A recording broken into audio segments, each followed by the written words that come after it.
You've probably heard two conflicting messages about menopausal hormone therapy. They're dangerous for the heart, and they're fine if you take them early. So which one is it? Today we're going to unpack menopausal hormone therapy, also known as MHT, and what it means for your cardiovascular risk, heart disease, and stroke. In a separate video, I'll go into the details for stroke, but in this video, we're going to talk about what menopausal hormone therapy is and isn't. If you've had a hysterectomy, menopausal hormone therapy will mean estrogen alone, but if you're with a uterus, you'll be given estrogen and progestin. The second ingredient, progestin, is there to protect the uterine lining, also known as the endometrium, from hyperplasia and cancer. Hyperplasia is when the cells grow uncontrollably and in an abnormal fashion. Now, estrogen is the most effective treatment for hot flashes and night sweats, but it is not recommended long-term to prevent heart disease, and we'll discuss why. Oral estrogen typically lowers LDL, it raises HDL, and it may improve endothelial function. The endothelium is the inner lining of our blood vessels, and it is what is at risk for ongoing inflammation and damage in the form of plaque buildup. The plaque that builds up over years can contribute to the development of heart disease. However, this effect was not observed in older women. Some trials suggest improved insulin sensitivity and a lower rate of new onset diabetes with menopausal hormone therapy. There were noted some adverse effects with estrogen.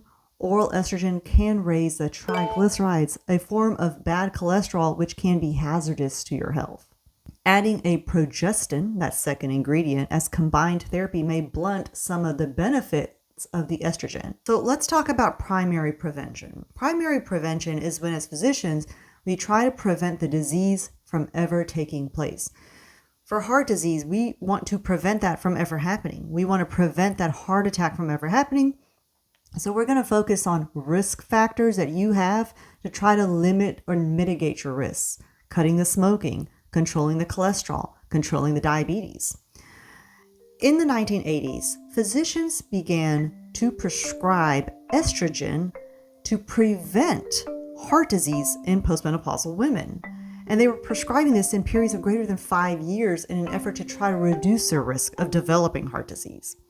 This new approach was based on a large number of observational data that showed some benefit in overall heart risk. But the benefit did not hold up in the Women's Health Initiative, which were newer studies.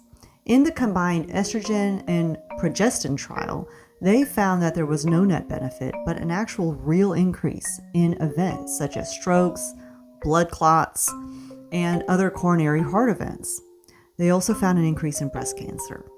In the combined therapy, the estrogen-progestin trial arm had to be stopped early because women on hormones were developing risks compared to the women who weren't taking anything, the ones in the placebo group. So they were having higher rates of breast cancer, heart disease, strokes compared to placebo. The estrogen-only women's health trial was also stopped because of these effects. They were finding an increased risk of stroke and no overall benefit for heart disease. Later analyses suggested that there may have been a possible benefit in women aged 50 to 59. There was another trial called the Wisdom, which was stopped prematurely after the above findings of the Women's Health Initiative. In the estrogen-only trial, there was a suggestion of a protective effect in younger women aged 50 to 59. This was the women that were given estrogen alone.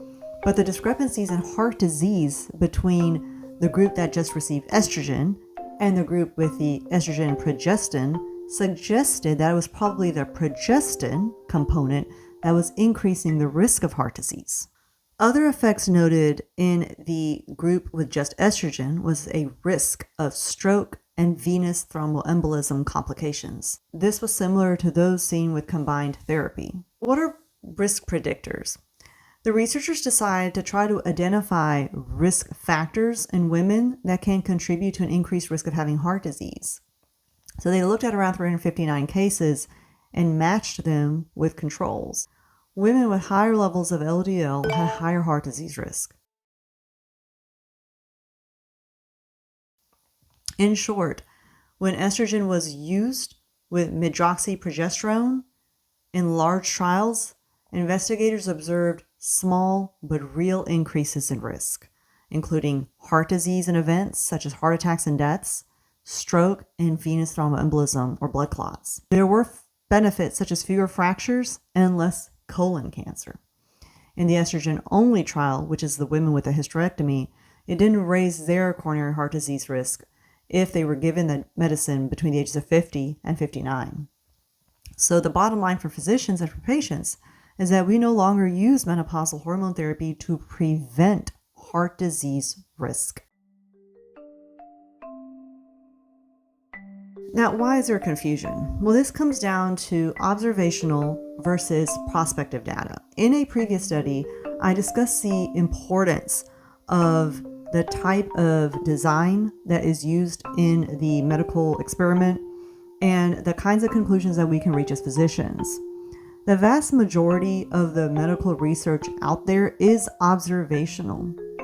And this is mainly akin to chart review, where you already have patients, you examine people that were exposed to a certain risk factor, a behavior, a medication, and you compare it with another group that wasn't exposed to that same type of factor. You reach a conclusion based on what type of disease the patients in the exposed group developed and which rate they developed it compared to the group that did not get exposed to the risk factor.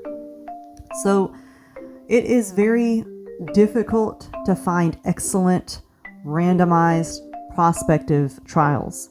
Usually with these types of trials that are the better type, you are having 2, 3, or even more groups of patients. You've got a group of patients that is exposed to a certain thing that you're wanting to test, whether it be a medication, a procedure, or a certain type of test to diagnose a disease. And then you have multiple other groups. You'll have groups that are given different types of medications.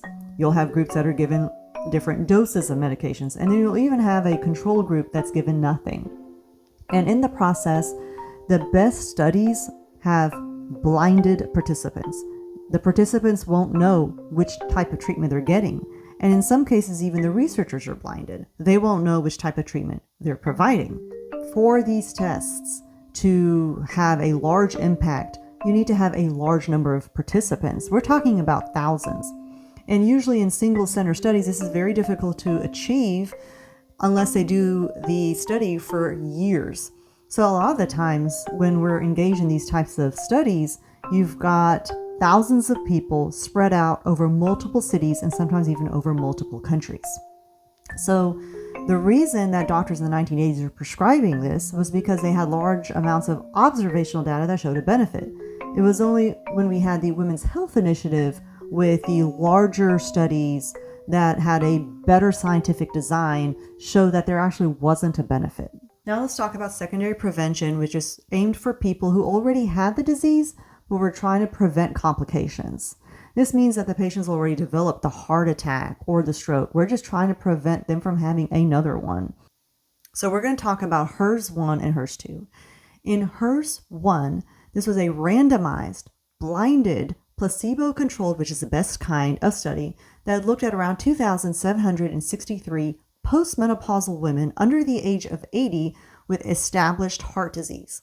And they were randomly assigned to hormone therapy, combined, and placebo. And they found that there was no significant difference between the development of heart disease events in either group.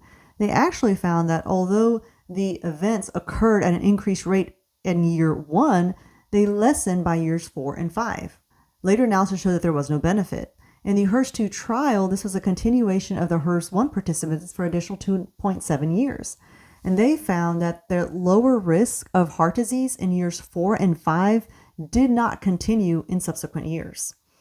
Over the total 6.8 years of HERS-1 and HERS-2, the estrogen-progestin combination therapy did not increase the risk of heart disease or decrease the risk. There was no difference in women taking aspirin or statin. There were additional studies that also confirmed the lack of benefit of the risk reduction of these treatments. So in short, for those who've already had the heart disease, the trials didn't show fewer heart events with combined therapy. Early years even showed more events before a later decline in years 4 and 5. Unopposed estrogen also didn't help the secondary prevention. The key takeaway here is that if you have heart disease, but you also have debilitating menopause symptoms, therapy might still be considered, but don't use it as a tool to reduce your risk of having further heart disease events. Now let's talk about briefly the timing hypothesis. Starting menopausal hormone therapy within about 10 years of menopause or before age 60 does appear to be safer for those who already have the heart disease. That doesn't mean that menopausal hormone therapy is protective. It just means that earlier use was less harmful than in those who are starting late. And the main goal does remain symptom control. It is ultimately a risk-benefit conversation between you and your physician. We call that shared decision-making. You, with your unique situation, past medical history, family history, other medical conditions, share that along with your physician, and you too reach a conclusion about whether or not hormone therapy is safe for you. In my next video, I'm going to discuss menopausal hormone therapy and the impact on stroke risk. So stick with me. We're here to make the medicine make sense.